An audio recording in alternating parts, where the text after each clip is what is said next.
afternoon, ladies and gentlemen. Welcome to the show. We are cleaning up shop here today on episode number 3 of Let's Build a Watch. I can't believe, Phil, we made it to episode So number 3. 3, man. So number 3, we are actually doing this, and it's the third week in a row. It's been consistent, guys. You guys, they want consistency on YouTube. We're giving you consistency. Yeah, man. Very exciting episode today. We're going to be doing how to regulate a watch. This Yeah, was speaking of consistency, speak of the devil. Yeah, it works out perfectly. If anyone's new to the segment, you guys had asked for this particular part, so Philip was more than gracious enough to oblige. He has all his studio equipment set up, ready to teach us a thing or two about a thing or two. A thing or two about a thing or two.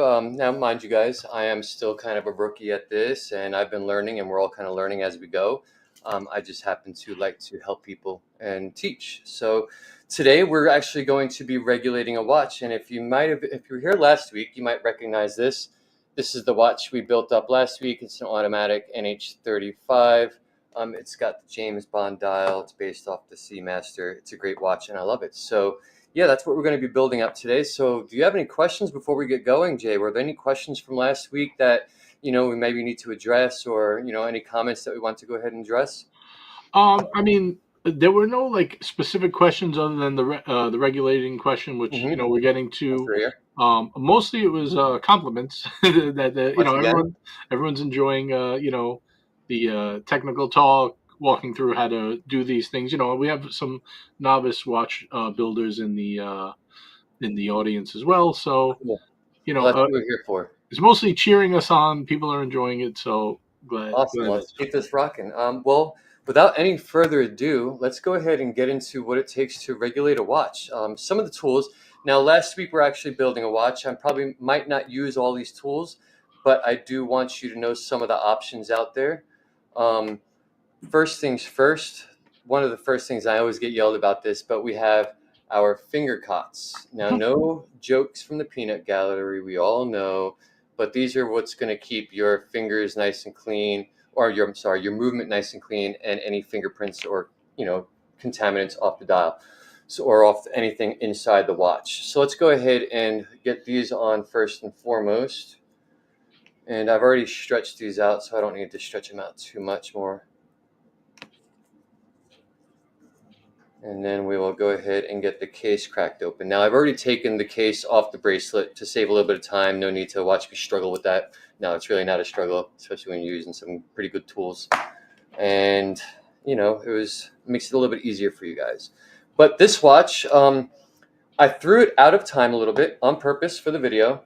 It's running, I'll show you, it's running out of time. It's either fast or slow, and I'm not going to tell you, I'm just going to walk through the machine and show you how you can tell whether it's fast or slow, and before I give it away. And I'm going to let you guys look at the screen, and if you guys can see, or even Jay, if you can see, tell me what you think this watch is running and what might be wrong with it, and we can go on from there. And if all you want to come over here, by the way, everybody, my beautiful bride is hanging out. Well, yeah, you're my bride. I'm your wife. Yeah, which is my bride. Hi, guys. Right? Hello. Good to see you again. Hanging out here with us today, and record a little bit. Yeah, BTS. She's gonna get some BTS and stuff. But if you want to come over here and watch when I do this, we'll go ahead and see what makes it out of time, how you can read if it's out of time, what the different dots mean on everything. It's pretty in depth on what it can do, and what it can tell you about your watch's heartbeat. So once again, like I said, this is the watch we built last week. We're going to go ahead and open it up. That came out really nice, by the way. That was a great build. For anyone who didn't see, make sure you tune into Time Panda 24 and check out that episode of the build of that watch. What was it, last week? It was last week. Sunday, it was right? Last week, 1 o'clock, correct. Right. So make sure you guys check that out if you missed it. Funny, guys. I have my screen open here, so I keep on. So if you see my eyes wander down here, I'm just checking on how we all look on camera and if everything's all lined up and stuff. So I apologize in advance, everybody. I just want to make sure I'm bringing this to you guys and you guys can actually see what I'm doing on the timepieces and with that. We're good. All right, so let's go ahead and open it up. And as you can see, we've got an open exposition case back, and where you can see the heartbeat actually doing its thing right now. Let's get a little bit of light on that for you guys. But you can actually see the heartbeat doing its thing in there, which is your balance. And that's basically what we're going to be affecting.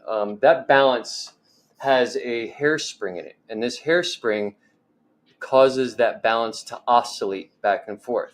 Now you have what is a beat error, and you have the beats per minute per day, and it times that and it puts it on a graph for you.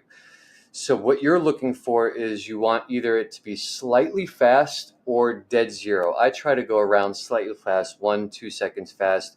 4 seconds is pretty decent. That's what most of like your Seikos or anything 4 to 5 second plus or minus. I try to get it down to zero, mainly because we can. It just takes a little bit more time and they might not be willing to do that. So one of the things we need to do is we need to go ahead and get this opened up. And like I showed you last week, we're just going to use our little Bergeon rubber ball here. It's the case back ball. Makes it rather easy. It's pretty tacky. So when you stick it on there, it does not want to just, move rather easily. Rather, it actually grabs a piece of that case and causes it to untwist. So let's get that taken off.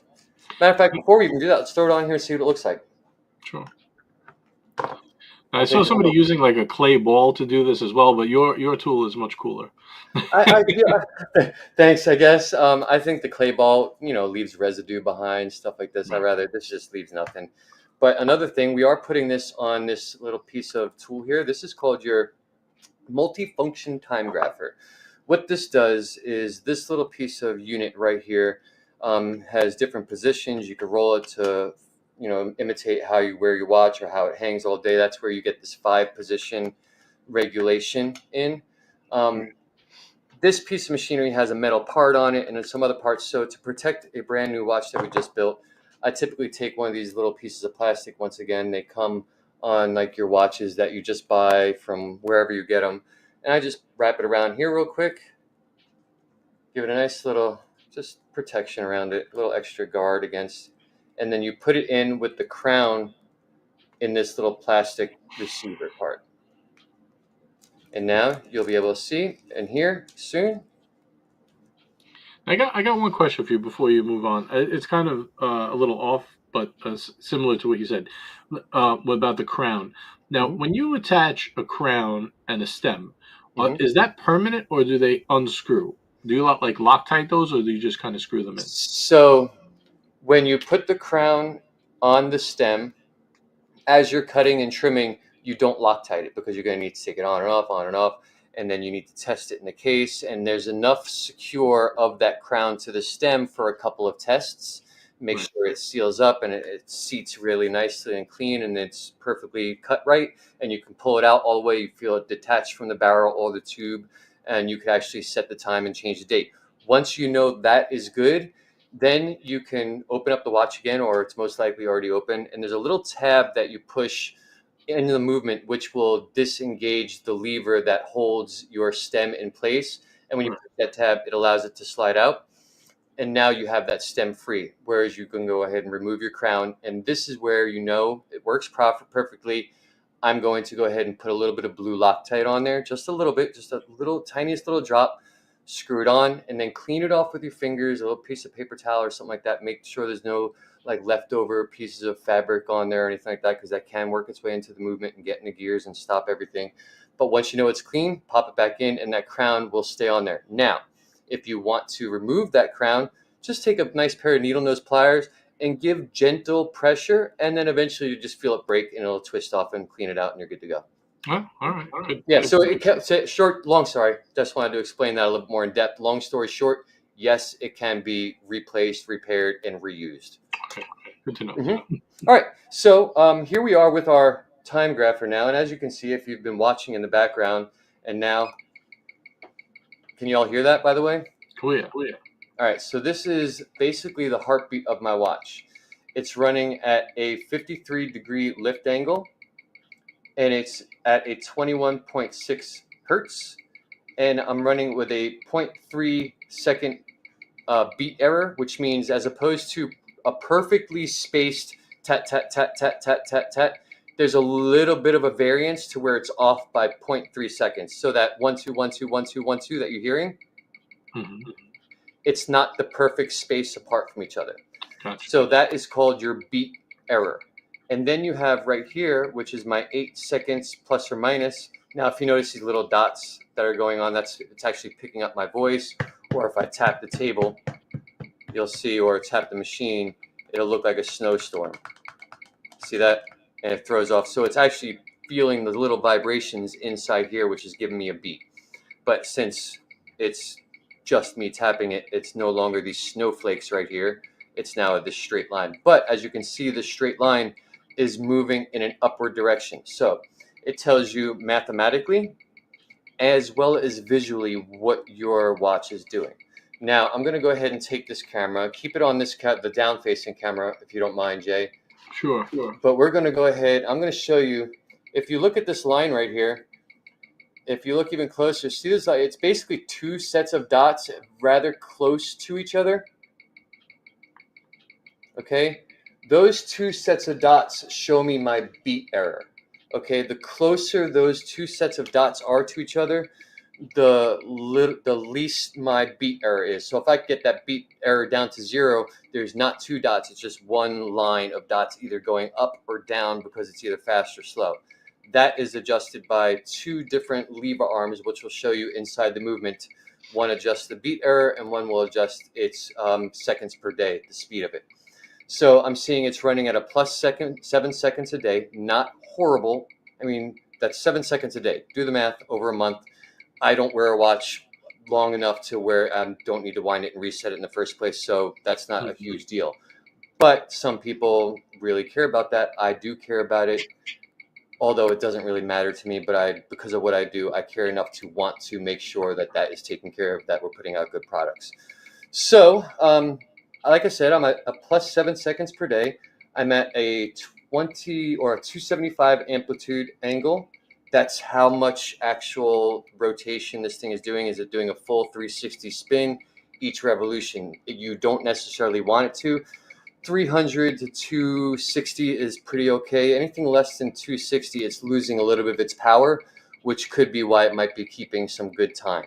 And that power, once again, is caused by that hairspring. The longer that hairspring, or the older that hairspring gets, it could get a little worn out. There's things like magnetism that could affect your watch. What that does is that magnetivity will actually get into the hairspring and cause it to have and be magnetized amongst other metal parts and not move and go as smoothly as it should be. So there's a thing called a demagnetizer, which you can usually tell. It's usually a snowstorm if it's magnetized. I'm a pretty clean line, so I don't need to worry about it.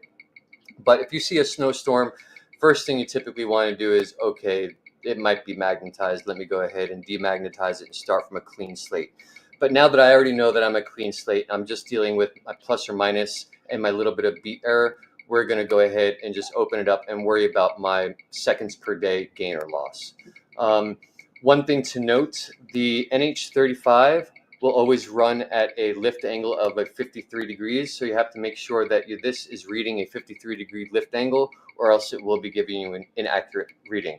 That could be changed. If you go inside here, I'm going to turn the noise off. I'm going to pause this for a second, hold this down and go into my settings. You have your beat rate. I want that to auto detect.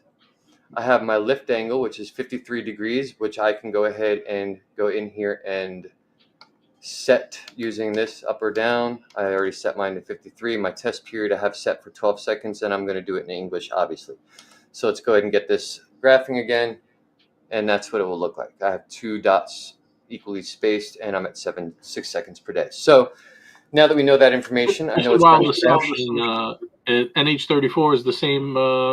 I believe it's the same lift angle. Don't quote me on that because I haven't done the research, but if I'm not mistaken, it is the same lift angle. Now, different movements will have different lift angles, and that you can find at sites like Caliber Corner and stuff like this will have the movement information, not necessarily where you can buy the movement, but it lists the calibers, or the calibers and the specs for each caliber and what you can expect out of that caliber. I actually just double checked. NH34, 35, and 36 are all the same.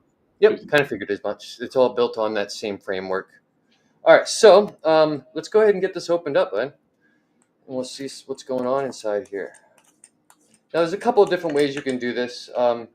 You can do this with the rotor still inside or still attached to the movement, or you can do it without the rotor. I'm going to remove the rotor because I don't want to keep on getting in my way. Every time I move this, it's going to spin. I'm going to have to get away. Sometimes hold it if it wants to go back. So we'll go ahead and remove that rotor. But once again, let's go ahead and protect this. Get ready to sit on here. Try not to drop our watch on live. There we go.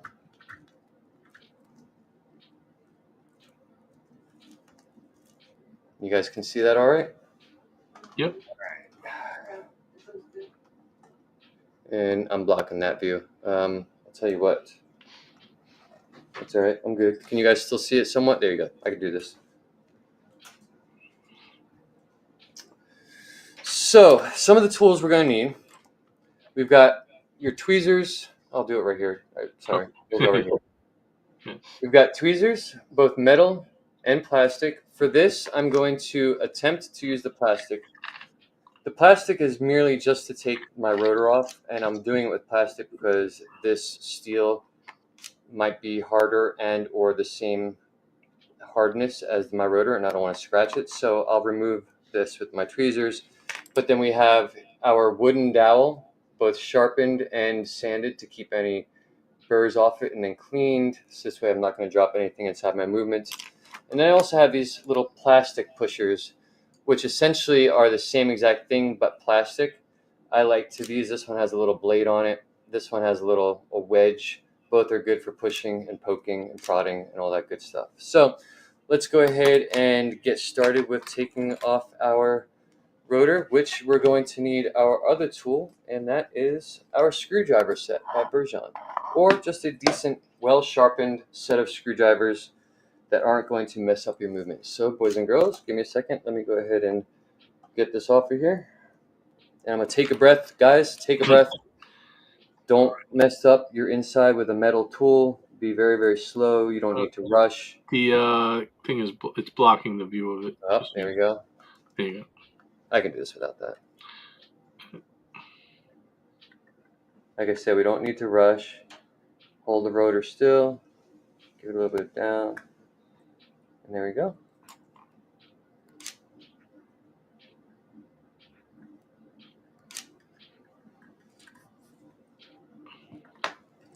My plastic tweezers, and I'll just... The sacrifices of filming, it makes it a little more difficult, right? You can't have... Yeah, man. It does. And I have this nice little box right here. Keep this protected. Put this away. Set that aside. So now, ladies and gentlemen, we have our movement. Let me give you guys a nice, good, clean look at this thing.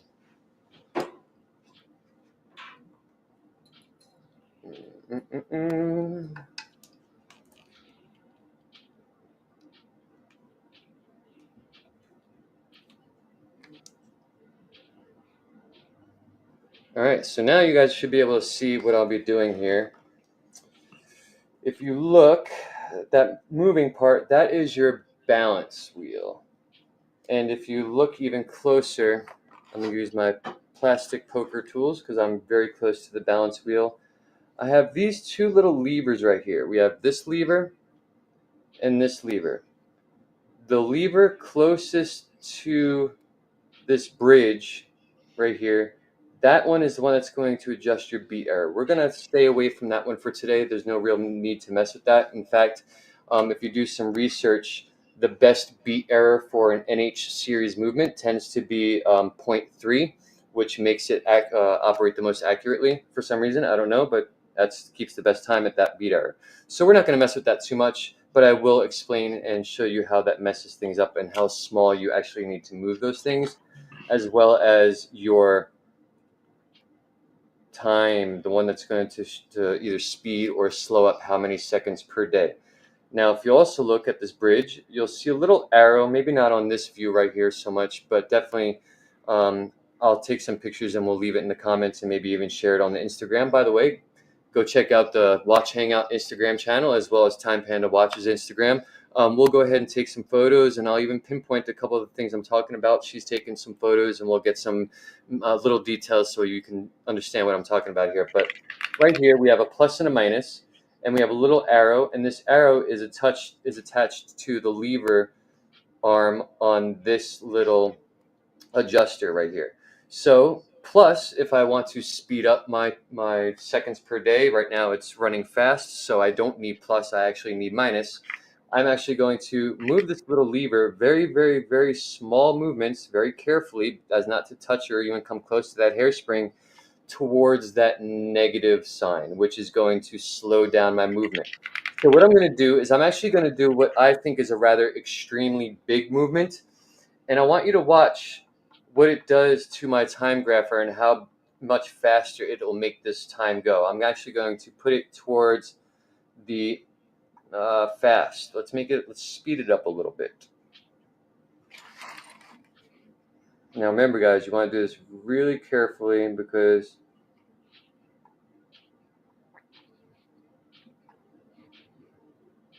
last thing you want to do is mess up that hairspring at all. Now I've made 9 seconds. Let's go a little bit faster. And I'm going to come over here, give myself a little bit more of an angle on it. And it's funny how the smallest little nudges, and I'm not even kidding, guys, the smallest little nudge will cause this thing to, I don't want to say go crazy, but definitely go way out of time. A little bit goes a long way. You need very steady hands for this. Yeah. So right there, I just made it a little bit faster. So what was 9 seconds, by that smallest little nudge, I'm now sitting at 13 seconds in the positive direction, which, ultimately is still not horrible. You're still going to be able to, if anything, you're going to be early to everything. Last thing you want to do is have to slow and be late to everything. So 25 seconds. So it takes a long time to actually track.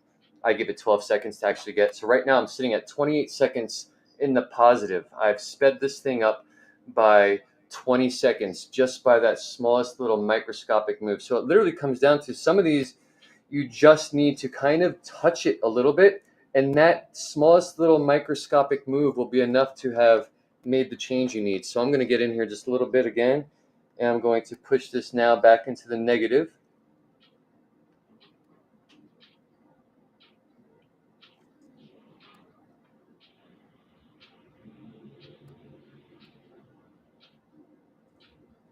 All right.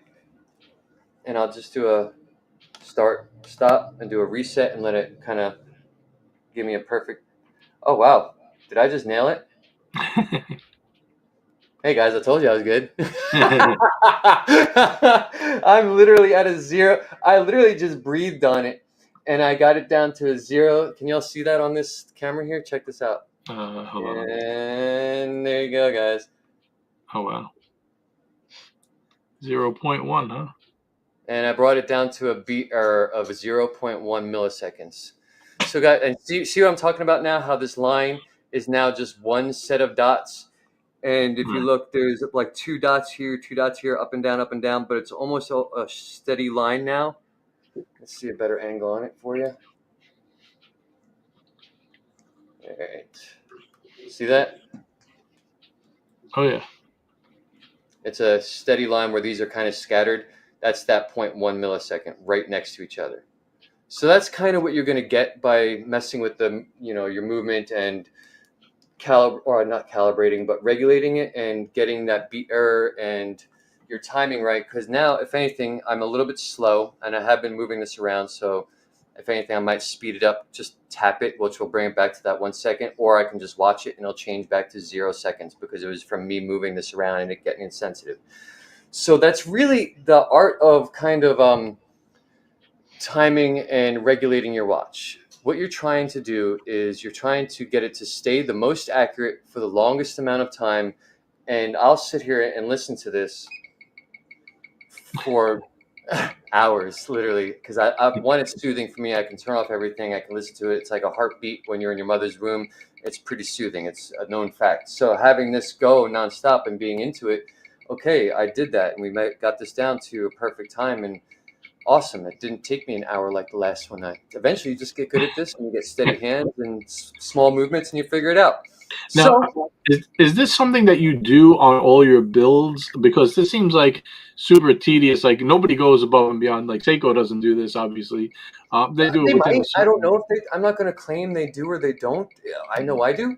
Right. I know every watch that I've gotten from Seiko or from from various brands have all been plus or minus 3 seconds, You know what I mean? And I'm like, okay, you say it in your warranties and your plus or minus 3 seconds. Okay, that's cool, but you know you can get it down to 0, right? All right. That's just that little bit of extra time, and that is man hours to do that, because think of how many watches they put out, an hour a piece to do that extra step. That's a lot of revenue lost in their eyes. And if we can get it down to 3 seconds, I mean, guys, 3 seconds over a day. Are you going to complain if you're 3 seconds early over a day's worth of tracking time, especially when in 2 days you're going to set your watch down on your nightstand and forget about it and have to reset it the next day you know what I mean? Like, it does. It's 50 one way, half a dozen the other. Yeah, if that makes sense to you. I'm being very drastic with that, but that's really it, guys. This is holding really true. I'm at 0 seconds. I'm at a 275 amplitude. I'm at 0.1 millisecond beater. Guys, this is literally perfect in my eyes. And if anything, it's going up 1 second. So I'm never going to be late. I'm always going to be early or perfectly on time. Now we have a question from Ali. He says, so when a movement manufacturer says they regulate it in 6 positions, do you have to do anything similar? Position 2. Right? All right. And then position 3. Right? And so basically you just check that it's still zeroed out in each position. Yep. And if it's off, right? What do? You kind of compensate, like find a middle ground? You do a little bit of back and forth. Like there's machines. Now this is a very rudimentary time grapher. There are machines out there that, imagine this little piece of equipment, okay, right here, and imagine an arm that looks like a Ferris wheel, or big Ferris wheel with 5 of these things attached. Now that Ferris wheel is spinning. And also, these things are also at the end like little lollipops off that Ferris wheel, also spinning like this, like an automatic winder at the end of a Ferris wheel. Just imagine that concept, okay? But those are actually time graphers. So as that wheel is spinning, going up, going down, turning it upside down, turning it upside down, that thing is also spinning like this. So it's getting all these different angles, and it's still attached to a sensor. It's still attached to a time grapher, and they'll do that over 5 days, and they'll time that and graph that over 5 days, and that's what it would graph at in all those different positions. And then when they need to, it's slightly out, they'll come over here, they'll go ahead and make this adjustment, look at it, make this adjustment, look at it, make this adjustment, look at it. And as soon as they find the happy median of all 5, typically it's 5 position regulation, as soon as they find the happy median in all those positions, that's kind of where they go with. Maybe that's why it's plus or minus 5 seconds, because gravity is affecting my balance wheel completely differently that way than it is this way than it is that way, if that makes sense. And if you're trying to battle all those different forces, especially some people might sit like this all day, some people might be standing at work all day, it's kind of like, okay, let's find the best happy median for the average of all the people, which means regulated 5 positions, maybe plus or minus 5 seconds, because that gets us in a plus or minus 2 seconds in every position. Gotcha. That's my theory on it, guys. Leave a comment in the comments below if you know of anything differently. I was actually chatting with a watchmaker today. I forget his name. Corey, Colin, Kobe, something like this. Guy, if you're out there, leave a comment. I apologize for forgetting your name, but he's a watchmaker, and I would love to actually get people and what. Colin Potts? Yeah, Colin Potts. He's commenting. Hey, buddy. Sorry, I completely forgot your name, Colin. Because I can tell that this is professional on his comments. Cool, man. Thanks. Tip, unless you have child fingers, always get size large in your finger cut. Yeah, dude, these things cut off my circulation, so I typically stretch them out before I get going, and it does well. But I won't do it longer than one. Look, check it out. See, this is what he's talking about. See the little ring around my thumb? Oh yeah. It sucks. It hurts. Cutting off your circulation there. Yeah, guys, this is regulated right now. I'm sitting at -2 seconds. I guess I can speed it up a tiny bit now that we've been sitting here and I moved around a little bit. I'm going to go ahead and, like I said, at least get this into the positive numbers. So let's go ahead and check that out real quick. Sure. I'll bring this back. There we go. I need to be able to see more importantly, guys. All right, let's turn this positive. And this literally might just be a smallest little tap, maybe not even a noticeable movement, but enough of a tap to where it makes a change and a difference. It actually made it slower.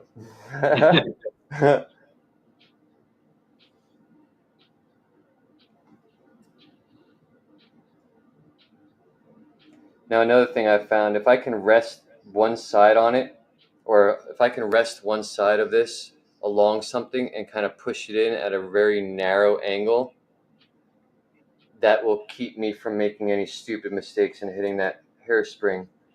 And then there's also, you can kind of go in straight up and down, but make sure you're using 2 eyes for this so you have your depth perception. And just the smallest little tap in the positive direction, that might be enough right there.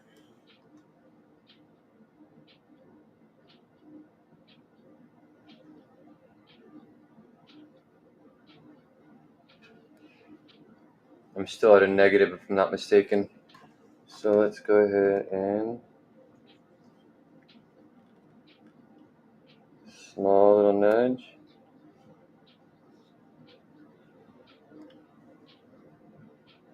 There we go.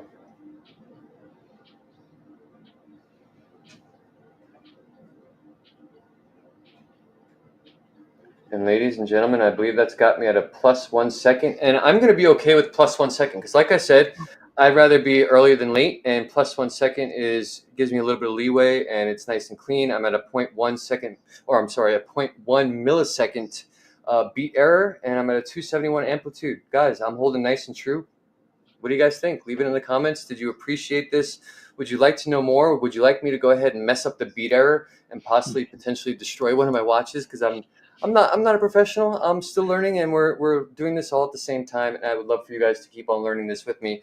But I'll tell you what, I'm pretty satisfied with this. So we're gonna go ahead and put that rotor back on. Hey, Mr. Potts, how did I do? Was that the right way to do things? You guys, go follow him. He's got a channel. What's his call? Leave your channel. Leave it in there. Get people to go watch. If they have any questions, you could ask him as well.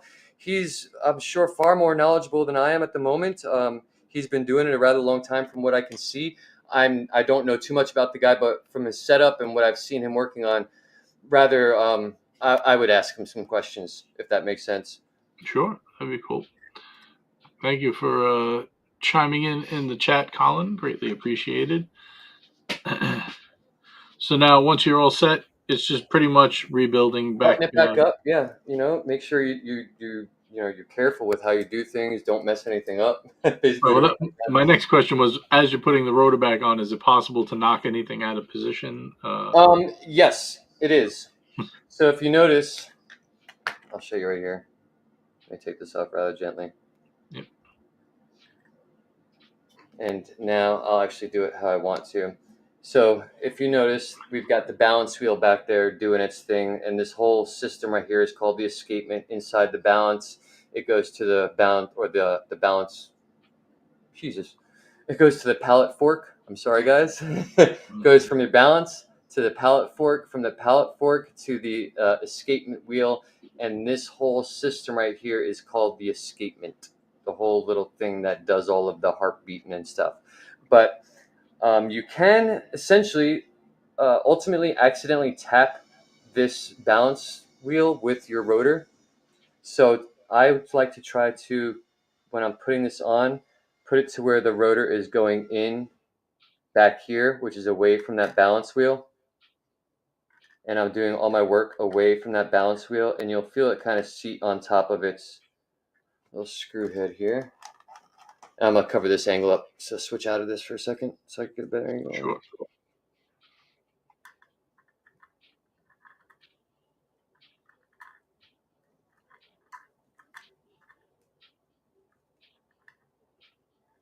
And it's just not wanting to seat.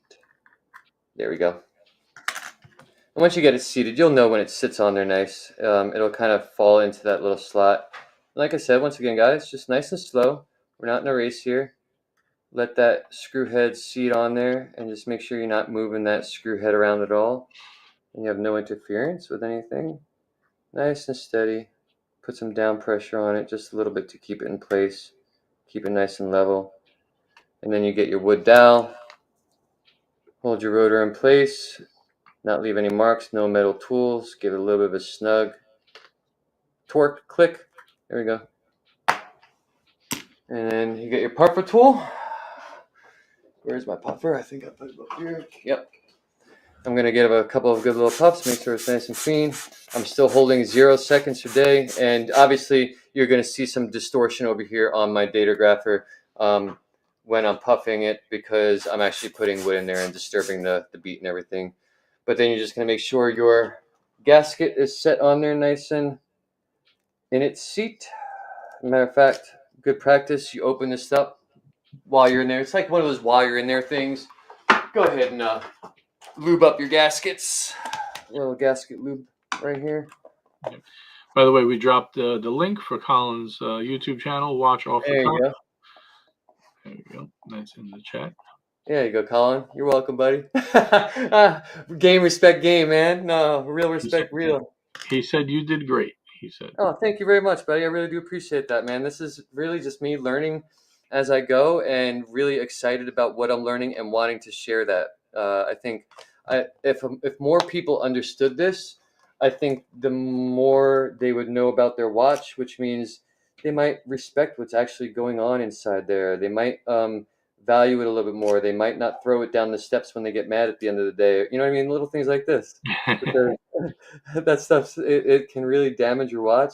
You know, even a small little bump on a handrail can really throw that timing out of whack and just do some damage. So by sharing this, hopefully we get some people to appreciate horology and their watches just a little bit more. If I can just get one person to do that, it makes me happy. And now that we got this seated in, these always give me a little bit of a difficulty, especially if they're a tiny bit out of shape. But yeah. Now, do they? It's definitely more difficult than the first time you put it on, right? Because yeah, sometimes it can lose its shape, especially if you do put it in that in this lubricator. It's basically 2 pieces of sponge that are kind of sandwiched together with a little bit of lube on it. And when you do the twist, it itself, the gasket can get kind of twisted. You know, like a phone cord, it gets a little twisted, get a little just out of shape, and hold that shape even though it's not its original shape. Kind of the same concept here.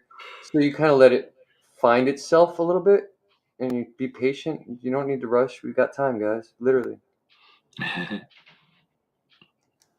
And that's, so it might be a little stretched out in areas. So it might be hanging up in one area. So one area might be under tension, one area might be under compression. But if you get it to all seat pretty evenly, which it just did, there you go. Now we can actually go ahead and put the case back on this thing. And I'm going to wipe out the case back. Just in case anything might have fallen on here, we do have our lens tool. So we're just going to do a little bit of this. Phil knows where the camera is. It's like a buffing wheel.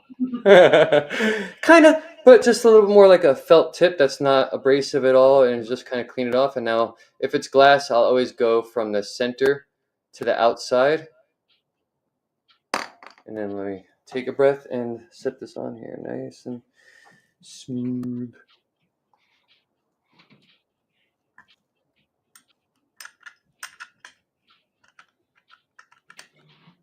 And once another thing, we don't want to force this on. You'll know if it wants to screw nice and evenly, in which it does, because it's not biting on anything. Now I'm just going to take it out and screw the rest on by hand. Or actually with the ball, because these gloves are a little slippery. But look how easy. See, there's no resistance there. See how smooth that wants to go? Mm-hmm. You can even hear it. Yeah, seated nice and even. And even as you get closer to that, even smoother, and boom. Guys, check it out. Voila! Very nice. Now, is this a custom order, or is this something you'll have available on your site? It is for sale right now. It is not on the site yet, so hit me up in the DMs and I will put it on your wrist. No problem.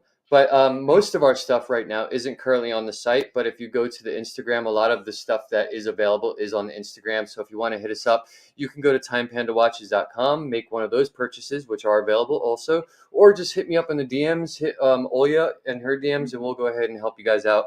And if you guys want to do something custom, we'll work with you as well. We'll go from dial selection, bracelet selection, case selection, loom, no loom. We could even do hand painted dials, stuff like this. We're having fun these days, and I'm really enjoying it. And yeah, I'm trying to get everybody to wear a watch. Even my cousins, they don't even wear watches. You gotta preach the good word to them. Get them in. Yeah, I'm trying, man. I'm trying. To me, this is just how's that little watch business going? Well, guys, still pretty good. That's good. So, yeah, man. Appreciate it, guys. That's really it. That's all I got for this. Next week, maybe we'll go into beat error and talk about that and what that affects. And the problem with that is that can be rather dangerous. Beat error can throw off really quickly your whole plan that you had going with your watch. My first time I tried to do a beat error, it went full snowstorm, and I didn't know what to do to get it back, because the smallest movement and the beat error needs to be done in conjunction with the timing. So one small beat error movement will throw the perfect timing out, and that perfect timing needs to be put. So they need to be, it's like a harmonious dance the two need to do with each other in order to nail it. And if one is not working well with the other, it's just literally a blizzard to get through. So we'll try to work through that without getting it too crazy. And hey, Mr. Potts, if you want to get on here and hang out and maybe answer some questions again on that one, I might have a couple questions for you. I appreciate you coming on here. JJ, dude, seriously, once again, thanks again. All of you guys, leave some comments, and I hope you guys enjoyed this show. But as for right now, when it comes to setting and regulating a watch, that's pretty much it. This is the watch we regulated today, and I hope everybody enjoyed it. Guys, thank you so much. There you go, guys. Episode 3 is in the books. If you guys enjoyed today's show, please like the show, comment if you're watching this, especially on the replay. Leave a comment. Any questions, anything you'd like to see, Philip's here to help. If it's something within reason that we could do, we'll do it. So if you have any ideas or any guests you want to come on to join us, maybe we could collab on something, we'd be willing to do that too. And if you're interested in this awesome piece, hit up Time Panda Watches on Instagram, Time Panda Watches, and or you could hit the website or the Instagram and check it out. That's very cool. I like that the dial, the James Bond dial. Yeah, it turned out really well. I'm sorry, guys. I'm holding it upside down too. It turned out really cool. I'm like, yeah, how do you like this cool watch? We do that all the time.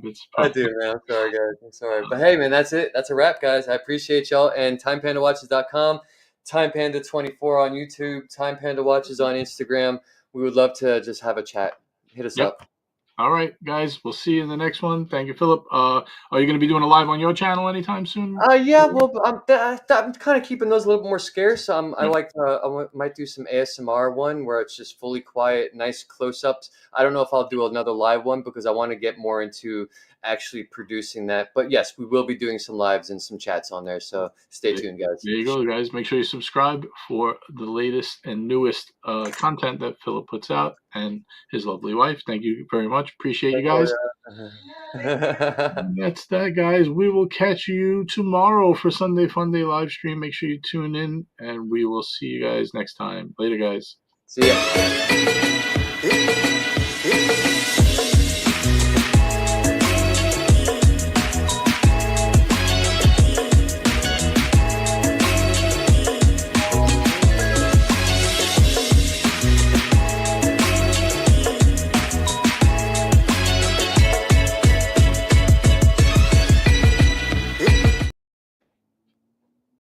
Hey guys,